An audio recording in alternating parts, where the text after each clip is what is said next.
Voir si une batterie de 8 ampères augmente la performance. Bonjour tout le monde, alors petite présentation et test de la visseuse à choc sans fil pour voiture de Parkside que j'ai acheté chez Lidl à 50 €. La PASSK 20 Li B2. À l'époque, je vous avais présenté la première version. On va voir si la performance elle a évolué depuis la première version. Également, on la testera avec une batterie de 8 ampères sur mon testeur de couple. Ils disent visseuse à choc, mais ils se sont trompés, c'est pas une visseuse à choc, c'est une clé à choc. Elle est vendue avec batterie et chargeur. Elle fait partie de la gamme X-Volt Team, compatible avec tous les autres outils de la gamme. La batterie, c'est une 4 ampères, l'autonomie, c'est environ 50 minutes. 100 minutes avec une batterie de 8 ampères. Le couple, au maximum 400 Nm. Vitesse à vide de 0 à 2300, fréquence de frappe de 0 à 3000. Et on peut sélectionner le couple sur 5 niveaux, de 100 jusqu'à 400 Nm.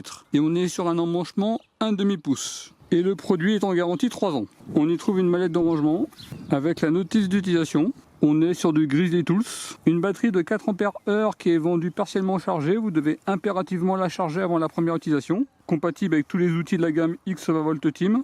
Un chargeur, on est sur du 4,5 ampères. Il chargera la batterie de 4 ampères en à peu près 60 minutes. Et il est compatible avec toutes les autres batteries de la gamme Parkside X-Volt Team. On a 4 douilles en chrome vanadium de 17, 19, 21 et 23 mm. Je tiens à vous rappeler que le chrome vanadium est plutôt adapté aux clés manuelles et pas aux clés à choc, pour lesquelles il vaut mieux préférer des douilles en chrome molybdène. Je vous mettrai une sélection en description de la vidéo. Là vous allez perdre un petit peu en performance et également dans le temps vous allez perdre en performance. Et la clé à choc 400 Nm à seulement 50 €, batterie et chargeur. Là, c'est vraiment une question que je me pose, mais combien vaut le coût de fabrication de ce kit?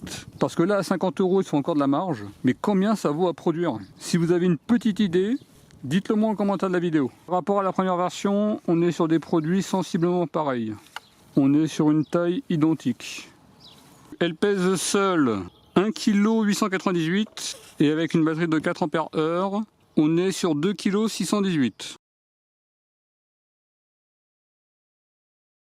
On va tester la clé à choc sur mon testeur de couple numérique. Sur bricoscore.com, vous retrouverez tous les résultats de toutes les clés à choc que j'ai pu tester. La première version, elle avait obtenu sur mon testeur de couple 141 en vissant et 135 en dévissant.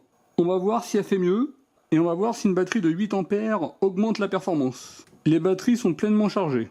Batterie de 4 ampères, 400 Nm. 145,2. Dévissé. 154,1. Elle est un peu plus performante que la première version. Là, on va tester en 8 ampères. 144. Dévissé. 147. En conclusion, elle est un petit peu plus performante que la première version. Et la batterie de 8 ampères n'apporte pas plus de performance. Bien entendu, sur de longues utilisations, la batterie de 8 ampères aura une performance moyenne plus importante que la 4 ampères. Mais au maximum, ça n'apporte pas réellement plus de performance. Vous avez un petit résumé de toutes les données brutes de mon testeur de couple, avec l'ancienne version et la nouvelle version. La nouvelle version est un petit peu plus performante que l'ancienne version. Par contre, en mode 5, elle est un petit peu moins rapide. Là, c'était les valeurs brutes sans application de coefficient.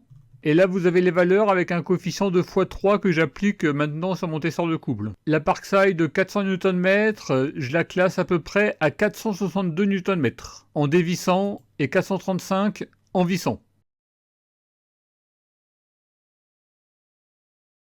Là, je suis à 150 Nm. Là, je suis à 100 Nm.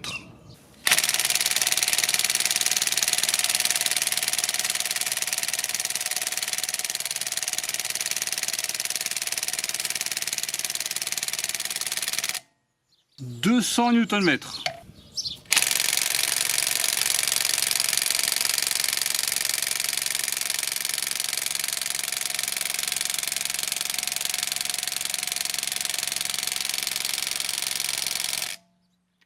300 Nm.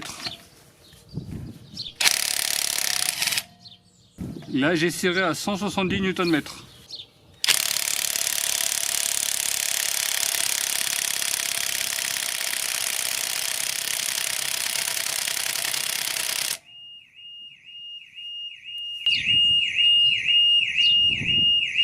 Là, j'y arrive pas, mais on va tester avec une douille en chrome molybdène qui sont mieux adaptées pour les clés à choc. Parce que par défaut, on est sur une douille en chrome vanadium.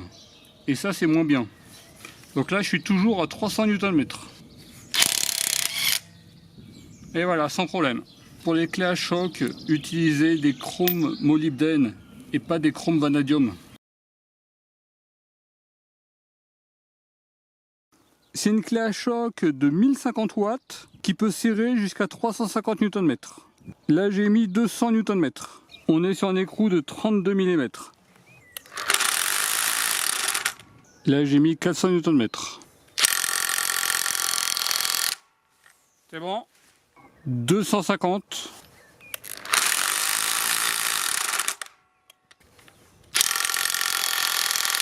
C'est bon. 300 Nm.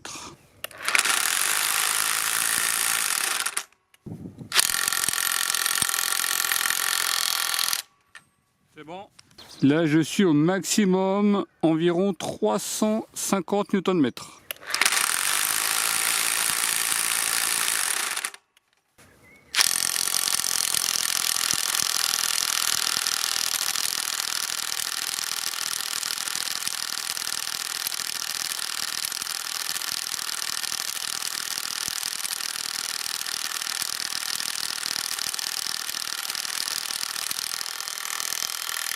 Elle a réussi, bon ça a mis du temps, mais on est quand même sur une douille importante. Je le refais 2 fois.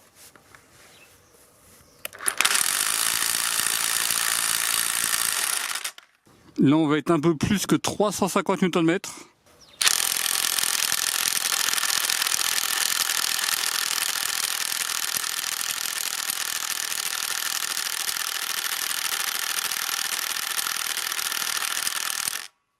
Elle sent le chaud, regardez.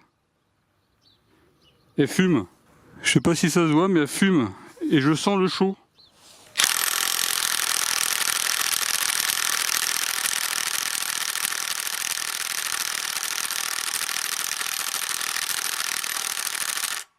J'y arrive pas.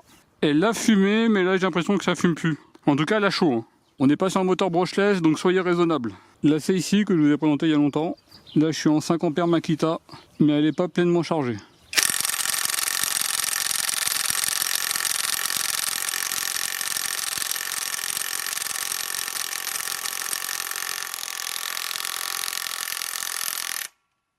« 400 Nm.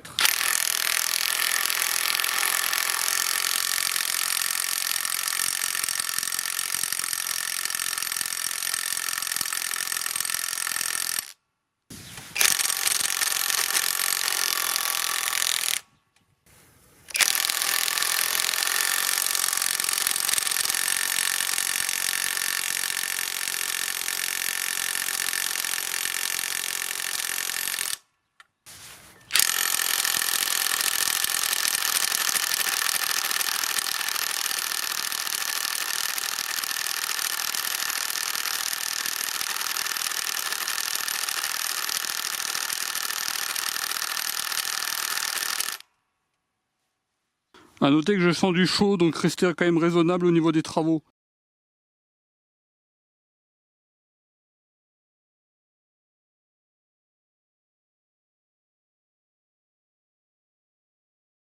Voilà pour la petite présentation de la clé à choc de Parkside. Au niveau des avantages, la bonne performance, 400 Nm. Le prix, 50 € avec 4 douilles, la batterie et le chargeur. La batterie compatible avec tous les outils de la gamme Parkside X-Volt Team. Avec adaptateur, vous pouvez utiliser des batteries d'autres marques. Un sélecteur de mode sur 5 niveaux, 200 jusqu'à 400 Nm. Elle est garantie 3 ans. Le clip ceinture ouvre aux bouteilles. Pour tout ce qui est écrou de voiture, il n'y aura absolument aucun problème. Au niveau des points négatifs, le sélecteur de mode manque un petit peu de visibilité. Et depuis le temps, ils auraient pu nous la passer en brushless. En tout cas, une bonne clé à choc. N'hésitez pas à passer rapidement en chrome molybdène. Je vous mettrai une sélection de douilles en description de la vidéo. En tout cas, je vous remercie d'avoir regardé cette vidéo et je vous dis à très bientôt. Au revoir.